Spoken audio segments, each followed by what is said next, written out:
어린이를 불행하게 하는 가장 확실한 방법은 언제든지 무엇이라도 손에 넣을 수 있도록 내버려두는 것이다.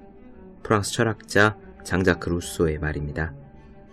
여러분은 스탠퍼드대의 만족, 지연, 능력, 실험, 이른바 마시멜로 실험에 대해 들어본 적이 있습니까?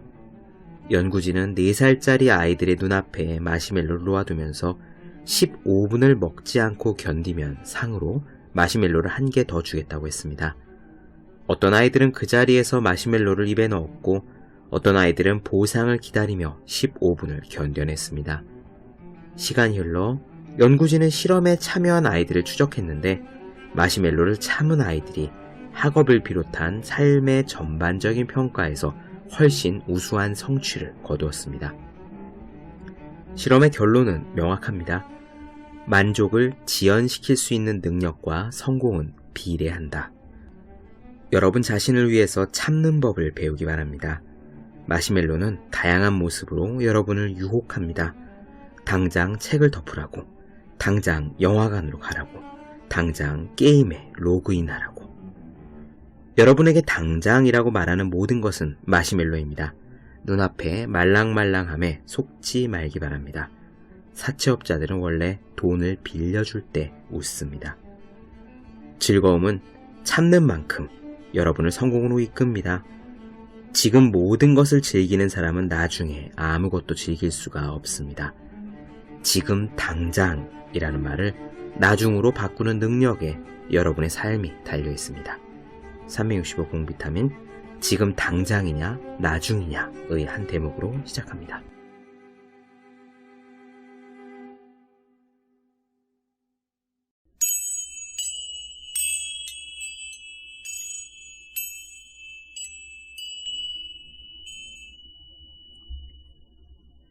네, 안녕하세요. 본격 공부자극 팟캐스트 서울대는 어떻게 공부하는가 한지우입니다. 우리는 지금 박경철 선생님의 자기혁명을 나눠드리고 있습니다. 오늘은요, 진정한 노력에 대한 부분입니다. 얼마 전에 삼성 이승엽 선수, 야구 선수가 은퇴를 했죠. 우리나라 야구에서 레전드이고 또 야구 실력뿐만 아니라 마인드, 인성 등 여러 면에서도 정말 존경할 만한 선수입니다. 아마 이견이 없을 듯 하죠. 그 이승엽 선수의 좌우명이 이겁니다. 진정한 노력은 배신하지 않는다. 그냥 노력이 아니라 진정한 노력이에요. 그럼 어느 정도나 해야 진정한 노력일까? 오늘은 그 질문에 대한 박경철 선생님의 생각을 들을 수 있는 그런 에피소드입니다. 먼저 두 사람의 노력에 대한 견해가 나올 겁니다. 소설가 조정래 선생님 그리고 어니스트 해밍웨이입니다. 얼마나 해야 진정으로 노력을 기울이고 있는 것인가 하는 부분은 나중에 직접 들으시고요. 조정래 선생님의 말씀을 가슴으로 느끼시는 데 도움이 되도록 간단한 배경 지식을 하나 말씀드릴까 해요. 아시다시피 조정래 선생님이 유명해지신 거는 대하소설 때문이죠.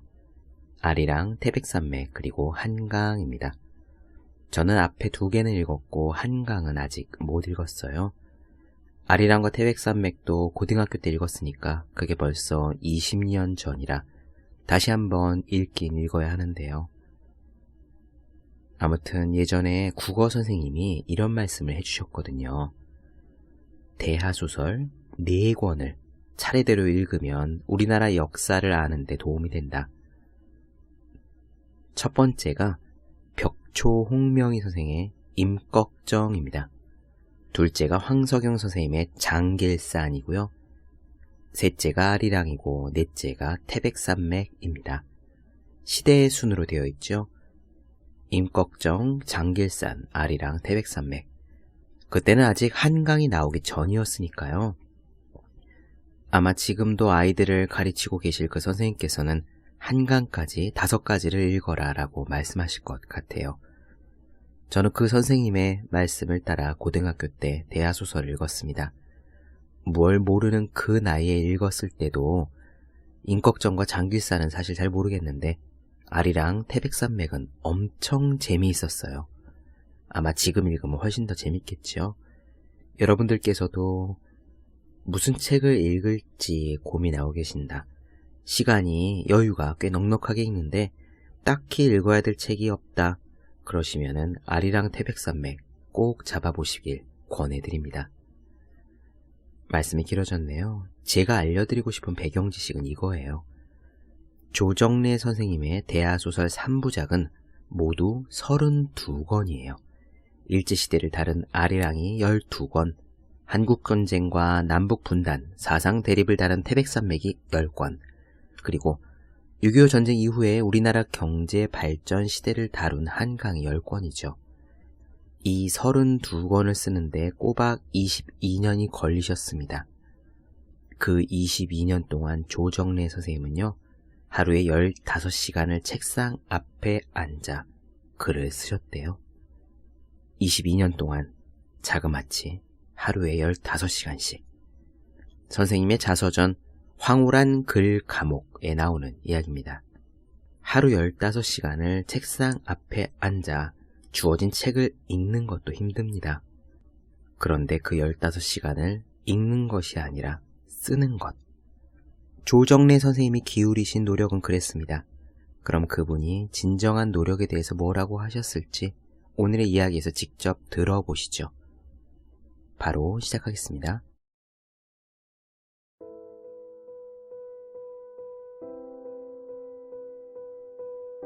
최선을 다했다는 말을 함부로 쓰지 마라. 최선이란 자기의 노력이 스스로를 감동시킬 수 있을 때 비로소 쓸 수 있는 말이다. 일전에 조정래 선생님을 배웠을 때 나에게 해주신 말씀이다. 그러고 보면 우리는 노력 혹은 최선이라는 말을 참 자주 쓴다. 하지만 노력에는 경계나 한계가 없다. 사막을 여행하던 사람이 쓰러지는 순간까지 걸었다고 해서 그것을 노력이라고 하진 않는다. 그건 단지 생존을 위한 투쟁이었을 뿐이다. 그럼 노력의 정의는 무엇일까? 조정래 선생님에 따르면 어떤 일을 할 때 스스로 감동할 수 있는 단계에 이르렀을 때 비로소 노력이라고 할 수 있다. 노 작가의 삶을 대하는 진정성에 경의를 표하지 않을 수 없다. 실제로 조정래 선생님은 10년이 넘는 시간 동안 꼬박 태백산맥을 썼다. 실제 그 일을 해보지 않은 사람은 그것이 얼마나 어려운 일인지 감을 잡기가 어렵다. 그건 정말 뼈가 깎이고 살이 터지는 고통이다. 심지어 지금 이 순간 원래 머릿속에 담겨있는 것을 단순하게 문자로 다듬는 작업을 하고 있는 나도 탈구가 끝나는 대로 한 달쯤 산속에 들어갔다 나오고 싶을 정도로 스트레스가 심한데 문학을 하시는 그분은 아마도 매일매일 아이를 낳는 고통을 겪었을 것이다. 조정래 선생님은 그 과정을 황홀한 글 감옥이라는 비유로 표현했다. 10년 이상 자신을 좁은 지필실에 가두고 스스로 감옥에 갇혔다고 생각하며 이루어낸 성과가 태백산맥인 것이다. 한편 서양 작가 어니스트 헤밍웨이는 노력에 대해 이렇게 말했다. 사람이 모든 길을 다 갈 수는 없다. 성공은 단지 한 분야에서만 얻을 수 있으며 우리가 선택한 직업은 일생을 통해 오직 한 개의 인생 목표가 되어야 한다. 그 이외의 다른 것들은 모두 이것에 종속되어야만 하는 것이다. 나는 직업이나 일을 적당하게 대충 생각하는 것을 싫어한다. 자기의 일은 반드시 최선을 다해야 한다. 만약 내가 선택한 길이 옳다면 대담하게 행동해야 한다. 사람이 이상을 가지고 살아간다는 것은 그 자체로서 성공적인 삶이다. 어떤 사람을 강하게 만드는 요인은 그 사람이 하는 일이 아니라 그 일을 하고자 하는 노력이다. 헤밍웨이는 이렇게 노력이란 한 분야를 찾아 앞만 보고 나아가는 것이라고 보았다. 노력의 본질적인 부분을 중시한 셈이다. 목적을 이루기 위해 몸과 마음을 다하여 애를 쓴다라는 사전적 의미에도 충실한 견해다. 헤밍웨이는 자신의 능력을 잘 간파하고 그것을 스스로 선택했다면 좌고우면하지 말고 앞만 보며 나아가라는 메시지를 던지고 있다. 즉, 자기가 목표한 분야에서 꾸준히 노력하면 언젠가는 물리가 트이고 새로운 인식이 발달하며 그 인식을 새로운 방법으로 실현해 가면서 스스로 변화하는 삶을 살게 된다는 거다. 참고로 유명한 광고인 박웅현 씨는 밥 먹을 때는 아무것도 생각하지 않고 밥만 먹자는 뜻에서 개처럼 살자 라는 말을 자신의 좌우명으로 삼고 있다고 했는데 그것도 비슷한 맥락이다. 이렇듯 노력은 성취와 변화를 위한 필수 과정이지만 필연적으로 고통을 수반한다. 노력, 즉 애쓴다 라는 말 자체에는 이미 고통이 전제되어 있는 거다. 노력을 하기 위해서는 다른 즐거운 것들을 포기해야만 하기 때문이다. 그 점에서 보면 일 이외의 다른 것들은 모두 이것에 종속되어야만 한다라고 했던 해밍웨이의 말에 핵심이 숨어있다.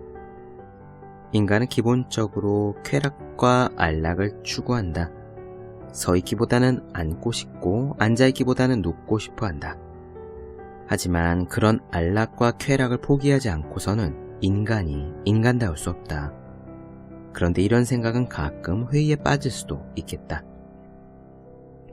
쾌락주의자들의 주장에 따르면 우리는 어차피 모든 것을 누리기 위해 존재하는데 우리가 누림을 포기하고 오로지 노력만 한다면 그 인생은 또 다른 측면에서 가치가 없지 않을까? 그 의문에 답하기 위해서는 노력의 의미를 다시 새겨봐야 한다. 세상의 모든 노력은 힘들다.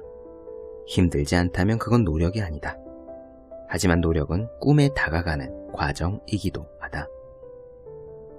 맹자에는 이런 글이 나온다. 하늘이 어떤 사람에게 장차 큰 일을 맡기려 할 때는 먼저 그 사람의 마음을 수고롭게 하고 그 사람의 근육과 뼈를 지치게 하며 육체를 굶주리게 하고 생활을 곤궁하게 해서 행하는 일이 뜻대로 되지 않도록 가로막는데 이것은 그의 마음을 움직여 그 성질을 단련시키며 예전에는 도저히 할 수 없었던 일을 더 잘하도록 하기 위함이다. 사람은 언제나 잘못을 저지른 뒤에야 바로잡을 수 있고 곤란을 당하고 뜻대로 잘 되지 않은 다음에야 분발하고 상황을 알게 되며 잘못된 신호가 나타난 뒤에야 비로소 깨닫게 된다. 우리가 자기 완성을 위한 도전에 직면한다는 것은 내가 나아가기 위해 스스로 노력하고 있다는 뜻이고 그것이 고통스럽고 힘들다는 것은 나 스스로 장애물을 넘어서려는 의지를 가지고 있음을 증거한다. 그러므로 우리가 그런 도전과 응전의 과정에서 비로소 성숙하고 발전할 수 있음을 지적하고 있는 것이다. 이 말에 따르면 만약 내가 고민 때문에 고통스럽다면 그 고통은 그것을 넘어서려는 의지의 발현이고 내가 발전을 도모하고 있다는 증거인 셈이다. 역으로 말해서 내가 안락하고 고민이 없고 아무런 걸림 없이 편안하다는 것은 이미 내리막이 시작되었거나 혹은 안주하고 있음을 알려주는 신호다.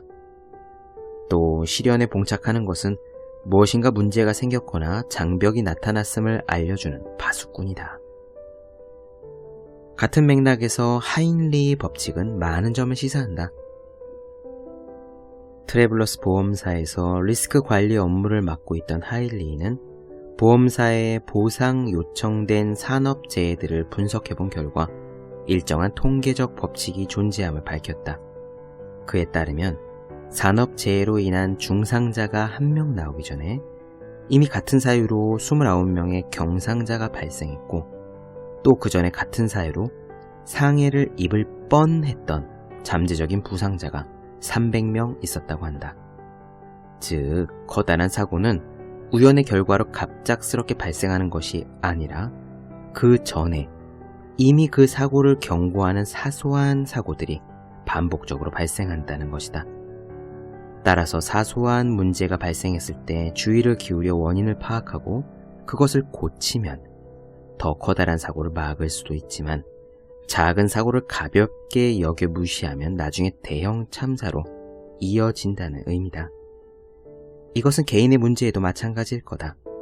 건강에 작은 이상 신호가 반복되면 큰 병이 될 조짐이고 주변에서 불안정한 일들이 연속적으로 발생한다면 커다란 위기가 닥칠 징후이며, 친구나 동료들과 자주 대립하게 되면 앞으로 신뢰 문제에 큰 위기가 발생할 수 있다는 경고로 받아들여야 한다.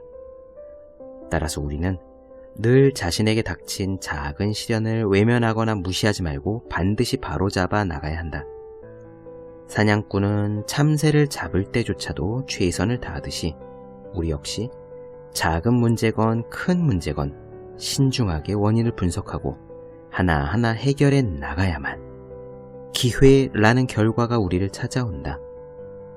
어떤 위기가 닥쳤을 때 무조건 그 순간을 모면하려 들지 말고 오히려 나에게 그와 관련된 나쁜 습관은 없는지 점검하고 개선하면서 주변 환경을 우호적으로 돌려놓는 계기로 삼아야 한다.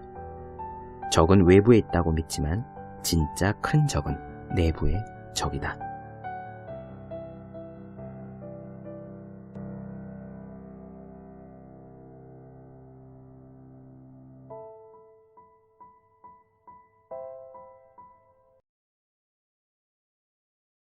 네, 본격 공부자극 팟캐스트 서울대는 어떻게 공부하는가? 박경철 선생님의 자기 혁명 중에서 진정한 노력이란 무엇인가에 대해 나눠드렸습니다. 더 많은 이야기가 궁금하신 분들, 질문사항이 있으신 분들은 제 네이버 블로그 생의 즐거운 편지, 다음 카카오 브런치 한재우의 브런치, 인스타그램에서 해시태그 서울대는 어떻게 공부하는가, 또 유튜브에서 서울대는 어떻게 공부하는가 검색해 주시면 좋겠습니다. 또 매일매일 공부하시는 분들, 여러분 주변에 매일매일 공부하고 계시는 그분들을 위해서요, 하루 한 페이지씩 읽고 공부할 의지를 북돋는 책, 보기만 해도 공부하고 싶어지는 365 공부 비타민 선물해 주시면 좋겠습니다. 오늘은 여기까지 할게요. 전 다음 시간에 뵙겠습니다. 여러분 모두 열심히 공부하십시오. 저도 열심히 하겠습니다.